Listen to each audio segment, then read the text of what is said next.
Vamos a conocer a Tamara Fabiola García, una escritora debutante. Ella es una narradora de historias, exploradora de emociones y ella misma se siente una artista de corazón. Nacida en Guayaquil en 1987, es mamá de un hijo de 14 años, es estudiante de turismo. Sí. Y también ha sido cautivada por las palabras desde adolescente.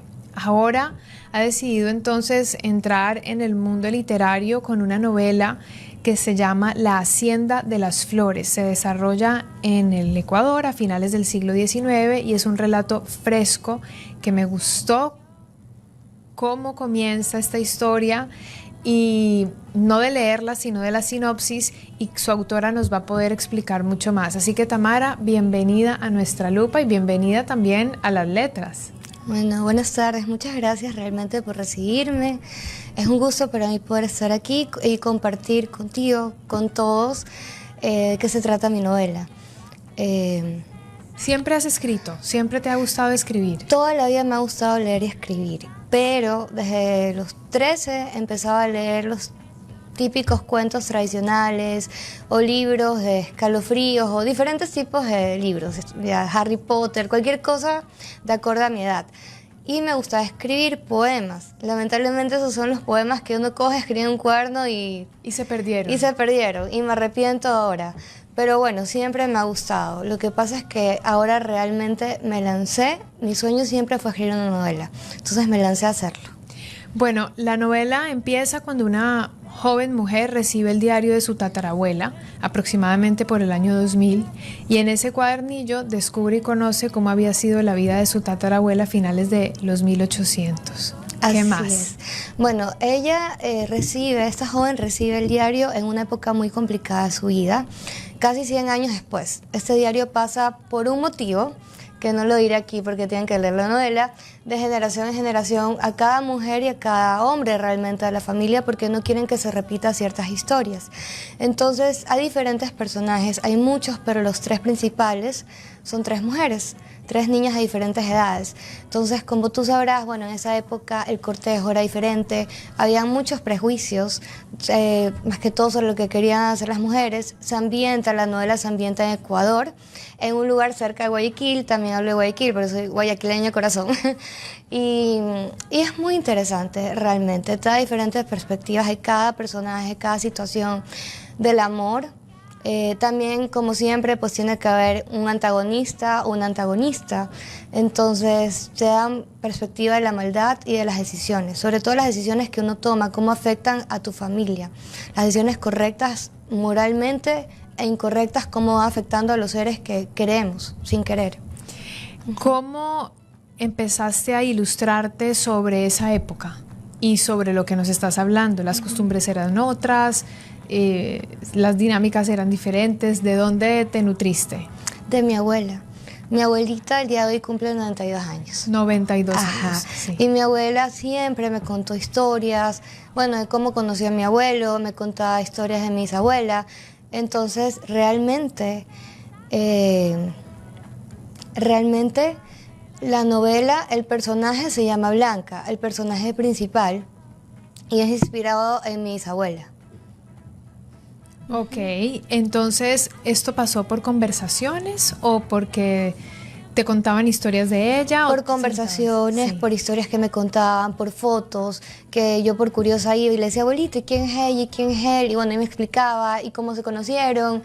Y bueno, en la novela, les adelanto algo, pues a Blanca sí se la llevaron a caballo. Entonces hay ciertas cosas en la novela que son muy reales, otras ficticias, pero el punto es que sí, hay cosas muy reales de esa época. Cuando tú decides entonces representar a estos personajes, ¿por dónde te inspiras? ¿A las mujeres, por ejemplo? Por las mujeres, por cada tipo de personalidad de mujer. Siempre hay una aventurera, una más cohibida, una más romántica, otra más inocente. Me traté de inspirar en cada tipo de persona. La Hacienda de las Flores es el nombre. Sí. ¿Por qué? ¿Por qué? Bueno, porque es ambientada en una hacienda. Casi toda la novela se da en este lugar, que en teoría estaba llena de flores. Entonces era muy conocida por las personas que pasaban por ese pueblo y también porque el padre de estas niñas decían que para él sus hijas eran las flores. Cabe recalcar, y ahí voy a lo que al principio hablaba sobre las decisiones, a veces lo que quieren nuestros padres para nosotros no es lo que queremos en nuestros corazones. Entonces ellos por hacernos un bien nos hacen un mal y pues bueno, eso también trata la historia, un poco.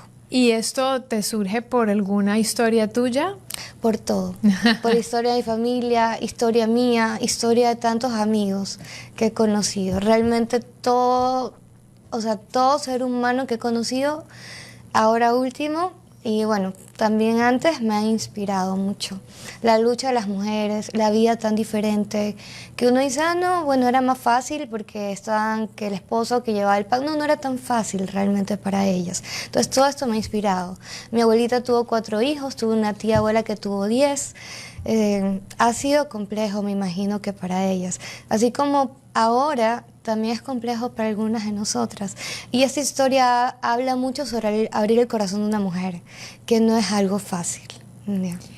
Cuando tú piensas en tu lector o tu lectora, ¿qué piensas que le estás transmitiendo a través de esta novela y de esta historia? Yo espero y pienso que le estoy transmitiendo un espíritu de lucha, unas ganas de hacer lo correcto, de no tener prejuicios, ¿ya? Y de hacer lo correcto sobre todas las cosas, aunque eso tal vez a mí no me guste, pero sea lo correcto para otra persona. Sobre todo no tener miedo, luchar por los ideales y también poner en una balanza lo que realmente importa. La familia, mis intereses, todo eso, sobre todo el amor y quitarse el temor. Para mí inclusive el escribir esta novela fue quitarme un temor, ¿ya? Porque no estaba, fue mi sueño, pero no me arriesgaba. No me arriesgaba y yo por eso todo el mundo le digo, arriésgate a hacer lo que realmente deseas. ¿Qué era este libro para ti, En tu mi primera caso, novela? Sí. Tal vez para el caso de alguien más pueda hacer estudiar medicina, pueda hacer irse afuera, simplemente pueda hacer, no sé, algo técnico, ser artista, cualquier cosa, pero lo importante es que si uno ama algo de corazón, tomar el riesgo. Y si uno ama a una persona, también tomarse el riesgo. Esta obra, dices tú, está llena de misterio, romance y esperanza, y resucita a aquellos valientes que desafiaron las sombras de la opresión, de una revolución e inclusive de una supuesta maldición. Y preguntas, ¿podrán la valentía y el amor vencer todas las adversidades? Ese es el final del libro, lo tienen que leer a ver si realmente la valentía y el amor pueden vencer las adversidades. Yo pienso que sí, yo pienso que de una u otra forma siempre se puede. Cuando se cierra una puerta se abre otra. Eso lo he aprendido en la vida, en todo sentido. Y bueno, si te hablan de una revolución es porque justamente en esa época había una pelea entre conservadores y liberales. De eso también habla un poco el libro, un poquito sobre la historia de Guayaquil, que se perdió mucho lamentablemente y es muy interesante. Pero Guayaquil fue una ciudad con muchos incendios, entonces perdimos mucho. También por mi familia, por la parte de mi familia materna, que es la que me inspira la novela, en ese caso de mi bisabuela. Mi familia la llana, hubo una persona que firmó la independencia de Guayaquil, entonces por ahí también me inspiro. Y bueno, y lo de la maldición es algo muy interesante que tienen que leerlo. No sé si crean en lo sobrenatural o no. En mi familia sí han habido algunos aspectos un poquito sobrenaturales y bueno, en lo personal sí lo creo. Ya, pero eso queda en cada quien. Ahora, no es que es una novela autobiográfica o biográfica de tu familia, sino que está inspirada en acontecimientos y vivencias de ahí, que seguramente algunos lectores puedan sentirse hasta identificados con ciertas vivencias. Sí, el punto es que traté de que cada persona se sienta identificada. Inclusive hay personajes de niños en las novelas, bueno, como te decía, hay un antagonista. Hay tantos personajes con los cuales creo que traté de reflejar a cada ser humano. Se habla mucho del aspecto psicológico de los personajes. Esto, ¿cómo lo trabajaste? ¿Llevas escribiendo desde los 13, desde los 14? ¿Empezaste escribiendo tus propias historias, algo de poesía? ¿Cómo fue, ya que eres una escritora debutante y tú misma así lo calificas, cómo fue tu proceso de creación de esos personajes? ¿Cuánto te tardaste? ¿Cuánto tiempo te llevó realizar tu sueño, tu primer sueño de este libro? La idea la tenía rondando en mi cabeza desde hace mucho tiempo. creo que unos 2 años. Ya, y escribía... 2 años no es tanto tiempo. Escribía, para mí fue mucho, pero es que escribía y dejaba, y decía no. Hasta que un día alguien me dijo, ya, ¿para cuándo? Dije, ok. 2 meses me pasé escribiendo día y noche, corrigiendo, recorrigiendo, dije, ahora es. Claro. Y lo hice en 2 meses, pero la idea ya la tenía en mi cabeza. Sobre el aspecto psicológico, bueno, para mí es muy importante la salud mental.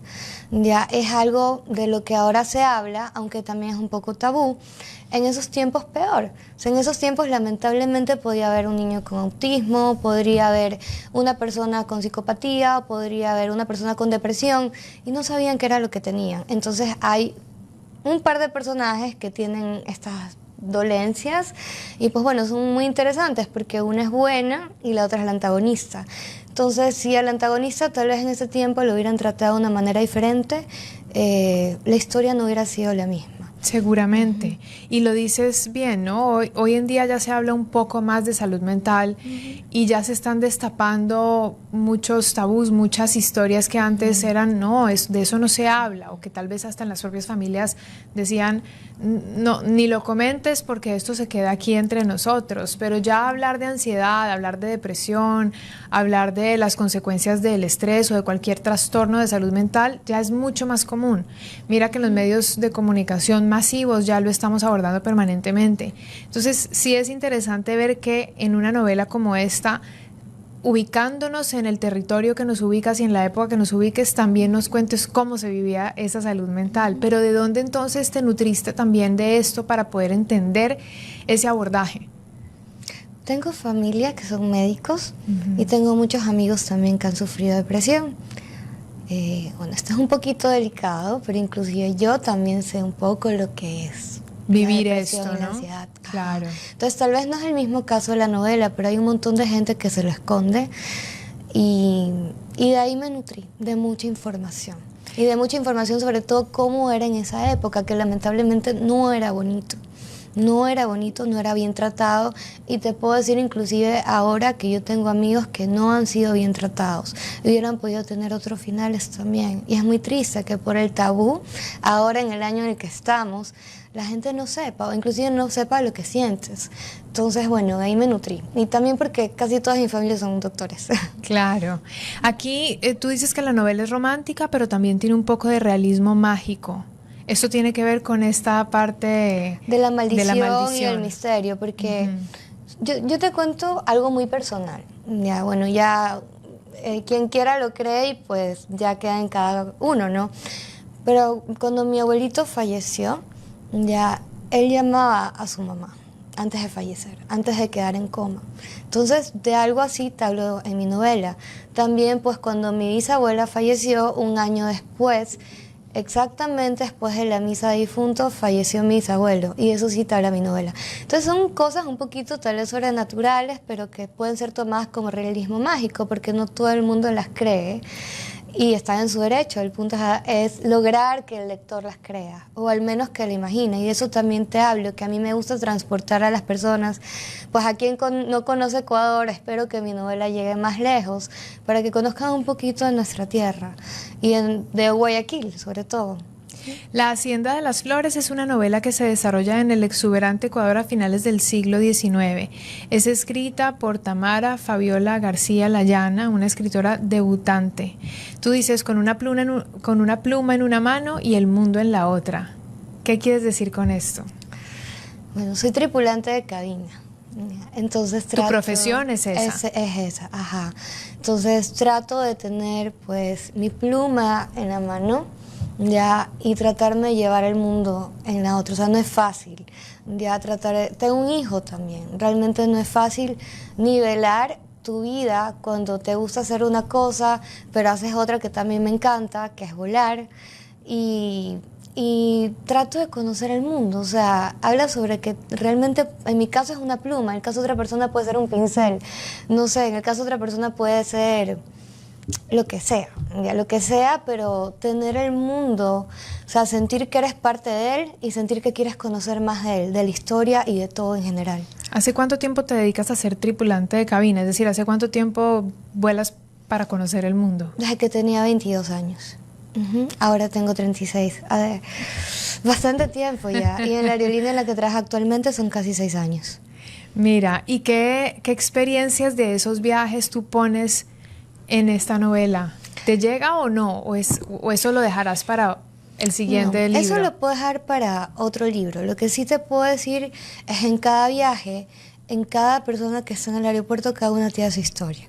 Algunas se abren y otras no. Y ahora último he conocido bastantísima gente que yo digo, wow, o sea, son un ejemplo de superación en todo sentido. No hablo de muchos países, no hablo de mi experiencia como tripulante, pero sí te puedo decir que tal vez en cada personaje hay algún pasajero, por así, y es en serio. O sea, por eso te digo, hay niños, hay ancianos en la novela, hay gente, bueno, de buen estatus social. Hay otras personas que a la final no han tenido la misma educación o la misma suerte que todos, pero son muy buenas. Y en cada ser humano, en cada pasajero, yo lo veo reflejado también en la novela. De pronto, después de que ya te lanzas con esta primera novela, te queda el gusto de la repercusión, de los lectores, te queda también la habilidad de hacer algo en un tiempo de una manera. No se habla de eficiencia cuando uno está escribiendo, pero digamos que sí fuiste bastante eficiente, porque 2 años yo creería que es un tiempo muy rápido para poder escribir una novela. Y bueno, habrá quien me esté escuchando y diga, no, eso es una eternidad, pero creo que cada uno vive su propio proceso. Pero a lo mejor de esa libreta y de esa pluma en los viajes saldrán seguro otras historias. Te puedo asegurar que sí. Que ya estarás como con mucha más confianza para salir a mostrarlas al resto. Alguien me dijo que sí podría hacer una segunda parte y definitivamente sí, porque el libro, el diario lo recibe una joven, como dice al principio. Entonces realmente a mí sí me gustaría hacer una segunda parte. Tengo algo en mente, ya, pero poniéndolo en tiempo actual. Ya, y ahora más que todo con la situación de Latinoamérica y del país se puede hacer mucho. Es interesante, ¿no? Una joven mujer recibe el diario de su tatarabuela aproximadamente por el año 2000, y cuando yo leí esta sinopsis me puse en esa situación y dije, ¿qué pasaría si yo me encontrara un libro de mi abuela o de mi bisabuela o de mi tatarabuela que me cuenta cómo era la vida en esa época? Inmediatamente lo que hice fue pensar en qué increíble sería escribirlo para mis futuras generaciones y que pudieran entender cómo se vive hoy. Exacto, Porque es un cómo mundo se tan vivía, cambiante. las costumbres, como decía al principio, a no repetir historias, a no repetir malos patrones. Y hay una parte muy interesante que, bueno, para adelantarles un poquito, en la novela te dicen que el diario fue entregado para que ninguna niña sufra lo que a la final padecieron 3 personas en la novela, de las cuales no te voy a decir quiénes tienen un final feliz y quiénes no. Pero ese es el punto de leer. Y la verdad es que en lo personal, cuando yo me encuentro con las cosas de mi abuelita, con las fotos, con las tarjetas, para mí son un tesoro. Ya, para mí son un tesoro y eso es parte de mi lanzamiento también. Voy a tener muchas fotos antiguas y para mí son un tesoro, te transporta a otro universo definitivamente. Y yo sí creo que hay personas que están siempre honrando el pasado. Esta es una forma de hacerlo. Sí. Honrar a los antepasados, a tu árbol genealógico. Honrar a tu familia. Honrar a tu familia. Mi familia, sí, exactamente. A mi familia, bueno, soy Tamara García Layana, a mi familia por los 2 lados. Las honro con esa novela. Ese fue el punto de todo eso. Honrar lo que soy ahora gracias a ellos. Bien. Tamara, La Hacienda de las Flores, ¿dónde las personas pueden encontrarlo? El libro, bueno, esta novela. Por ahora está en preventa, solo conmigo. Todavía no está en librería física. Pronto espero poderlo poner, pero me estoy dedicando mucho al lanzamiento. Mi lanzamiento es a puerta cerrada, el sábado 15 de junio en la Casa de la Cultura a las 6:30 de la tarde. Quien desee ir, quien sea un lector, a quien le gusta esa clase de eventos, igual puede tener toda la confianza para escribirme a mi Instagram. En Instagram estoy como Tamara García L 1987. Espérate, más lento. ¿Cómo? Tamara García L 1987. Ok. Ajá, pueden escribirme a mi Instagram. Ahí pues bueno, pueden también a mi correo o chateados por WhatsApp. Me dicen quiénes son, eso sí, por seguridad, para tenerlos en una lista, y son bienvenidos. A quien le guste leer y a quien le guste transportarse, porque espero que realmente esa noche sea mágica, son bienvenidos. Qué bueno, te felicito, Tamara, por lanzarte en el mundo de la escritura formalmente y oficialmente, porque si vienes haciéndolo desde hace tantos años, pues este seguramente es un momento muy importante. Es un lindo nombre, el de tu libro, La Hacienda de las Flores. Gracias. Y me parece que es una historia muy interesante, así que esperemos que este relato que tú denominas fresco y cautivador logre llegar a muchos lectores aquí. Espero que sí, realmente espero que sí. Esa fue mi meta, que llegue a las personas, a cambiar la mentalidad de muchas personas, a que las personas luchen por sus sueños. Bien, vamos a mencionar otra vez tu cuenta de Instagram porque puede ser que alguien se quedó sin anotarla y por ahí te quiera pedir más información sobre el libro. Tamara García L. 1987, sí, es un poquito larga. Gracias, Tamara, por visitarnos en la cabina. Qué gusto que hayas podido tener esta primera experiencia radial para la Hacienda de las Flores. Muchas gracias a ti realmente por recibirme.